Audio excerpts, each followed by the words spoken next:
যুক্তরাষ্ট্রের ইতিহাসের সবচেয়ে ভয়াবহ দাবানল নির্বাপনে ক্যালিফোর্নিয়ায় দিন-রাত খাটছেন ফায়ার ফাইটাররা। ৪ দিন পেরোলেও কমেনি অগ্নিশিখা, বরং ধাউ ধাউ করে ৬টি এলাকায় জ্বলছে আগুন।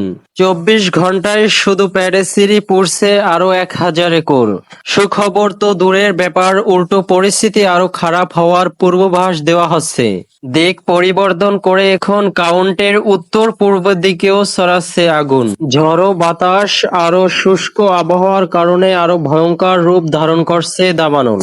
ঘন্টায় ৭০ মাইল পর্যন্ত হতে পারে বাতাসের গতিবেগ। এরই মধ্যে লস এঞ্জেলস থেকে সরানো হচ্ছে ১.৫ লাখেরও বেশি বাসিন্দাকে। আরও ১,৬৬,০০০ বাসিন্দাকে বাড়ি ছাড়ার প্রস্তুতি রাখতে বলা হয়েছে। ঘরবাড়ি স্থাপনার ক্ষতিগ্রস্ত ১২,০০০-এর উপর, ঝুঁকিতে রয়েছে আরও ৫০,০০০-এর উপর। অনেক স্থানে উদ্ধারকর্মী না পৌঁছানোয় প্রাণহানি বৃদ্ধির আশঙ্কা রয়েছে। প্রতিদিনের ব্রেকিং নিউজ পেতে আমাদের চ্যানেলটি সাবস্ক্রাইব করে আমাদের সাথেই থাকুন।